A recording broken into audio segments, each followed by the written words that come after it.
can attach meaning to your life, but that meaning is yours and yours alone. It's not objective. It's not an absolute. What is up, guys? John Killingsworth here with another video. If you've noticed maybe in the description, I put a book list. I get in the comments all the time, what books did you read to get this information? A thing I talked a lot about in my videos is it's important to have your own values, right? And the reason why is because when you have your own values, you can live a much more fulfilling life, because every single day you align yourself towards doing what really makes you authentically fulfilled. So I have 3 suggestions for you to find your life purpose. The Alchemist by Paulo Coelho. If you haven't read this book, it's a story, but it's basically about the hero's journey, right?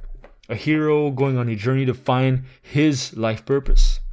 And the obstacles along the way, that every single word almost in this book is like wisdom in it that you can apply to real life, and about following your own intuition, following your own heart.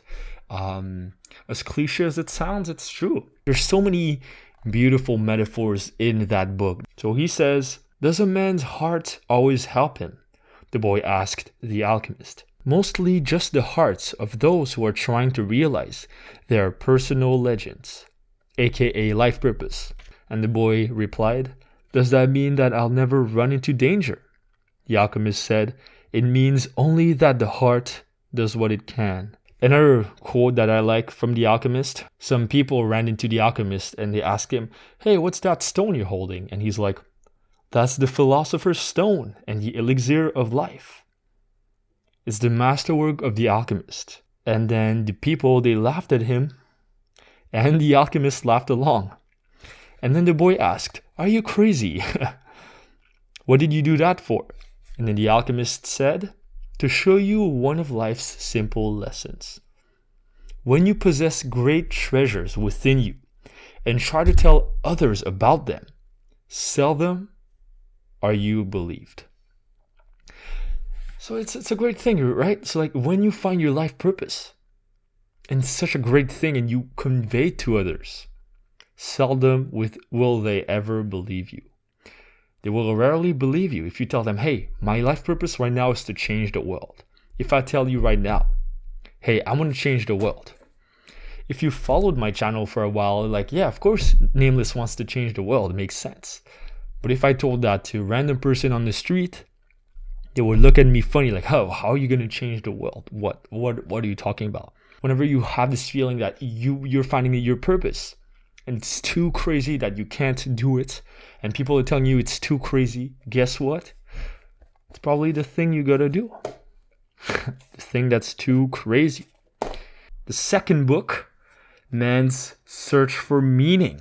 A search for meaning, like it doesn't get any more purposeful than that. It's basically Viktor Frankl's story of being at a concentration camp, and it's a very touchy story. It's probably the darkest book you'll ever read, like the most morbid thing I've ever read, but in a beautiful way, very inspiring way. I might read it again. Why did I relate to this? Well, because I saw the movie. It's called First They Killed My Father. And it's about a little girl who goes into the Khmer Rouge genocide in Cambodia, where the Khmer Rouge, aka the communist party there, they want to enforce communism in Cambodia. It turned into a genocide where they killed between 1.5 to 3 million people. I saw this movie.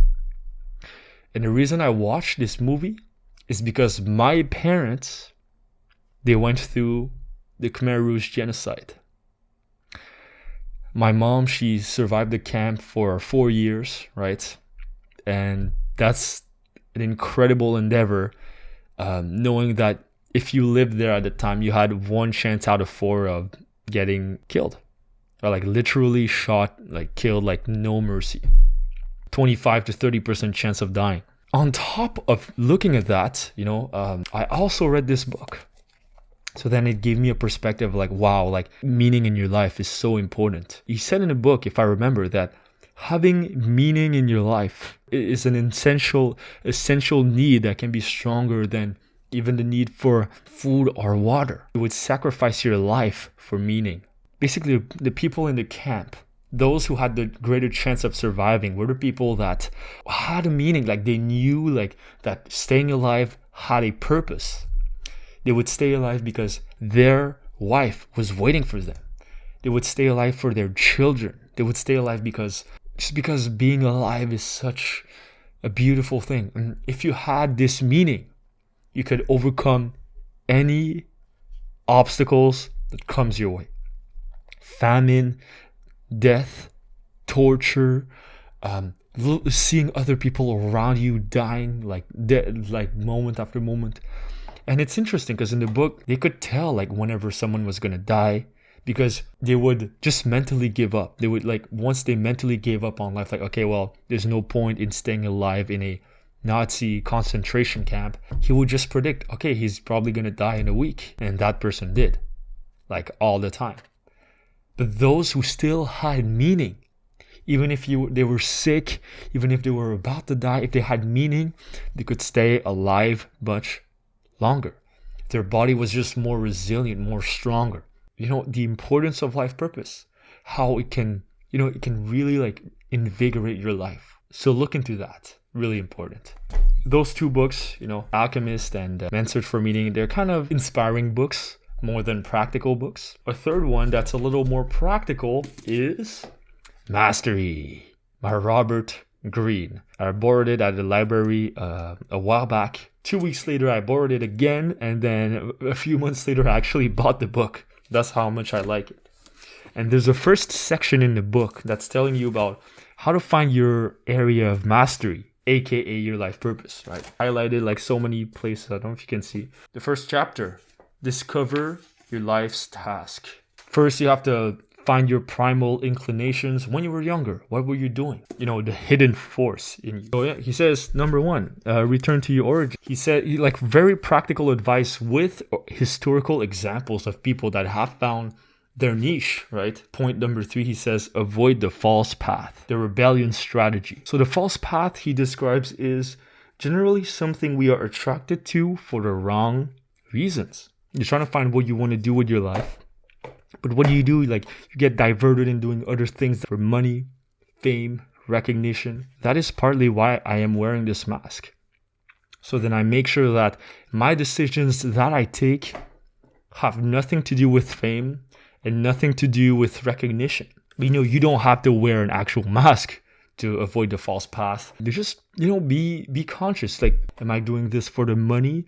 If so, then straight up, you have to give it up or you have to revise it. So it's not for the fame anymore. Fourth tip that I really like about mastery is let go of the past, right? Maybe in the past, your parents told you should have done this or that. You know, you've invested all those years in, let's say, an endeavor, a school diploma that would give you whatever job. And you've clung to that for a long time, right? And there's the sunk cost fallacy going on where you've invested your emotions so much in that past thing that you don't want to give it up.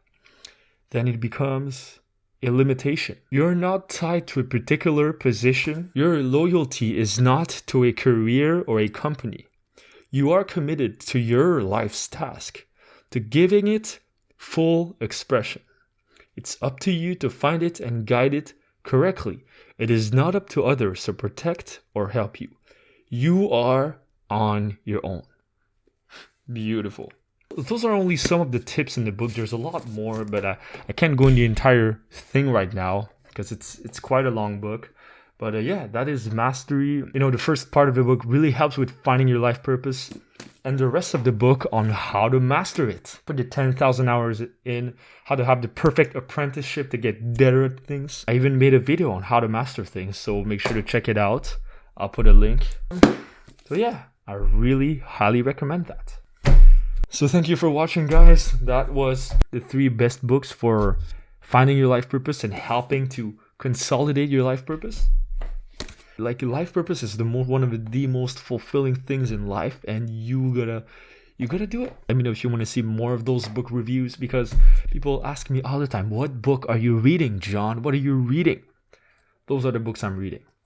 I'll put the affiliate links below, so then if you pick up those books for no additional costs, you help me support this channel. I don't know how much I get. I think it's like 4 or 5%. So I literally get like $2 per sale. It's like some little thing. But hey, if you can help me out like $2, man, it would help me a lot. I would be forever grateful. I recommend those books for a reason. I've read all of the books I recommend. Okay? And they will help you out. That's how I find all my content. It's from those books. I steal them from those books. You want to make a channel like this? Read books. You want to change the world? Read books. You want to help the world? You want to help yourself? Read books. That's what I do. That is how I come up with all my ideas. It doesn't come out of thin air from the cloud. No. I took it somewhere else in a book, right? I literally took the line from the book and then just paraphrase it and call it my idea.